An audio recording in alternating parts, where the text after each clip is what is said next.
Once there was an elderly monk who lived in a small hut. Beside his hut he always kept a little copper bowl, a bowl he had carried with him since his youth, accompanying him through decades of practice. One day, the little copper bowl was stolen. A young disciple saw what happened and rushed to tell the monk, furious, "Master, someone stole your bowl. This is unacceptable. We must catch him and teach him a lesson." The old monk heard this and simply smiled gently. "Oh, is that so? Then he must really need a bowl today."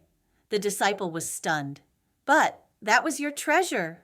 The old monk shook his head lightly. "Look, he only took a copper bowl. But if I become angry because of this, if I let hatred rise in my mind, then the thing that's truly stolen is the purity I have cultivated for so many years."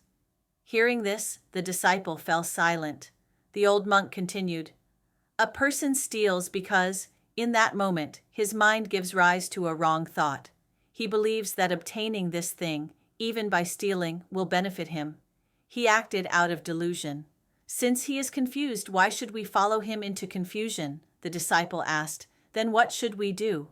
The old monk smiled and said, "Guard your own mind first. As long as this present thought remains calm, unmoved by the outside world, our mind stays pure, and that is the most beautiful thing in the world." The next day, the old monk placed a clay bowl beside the hut.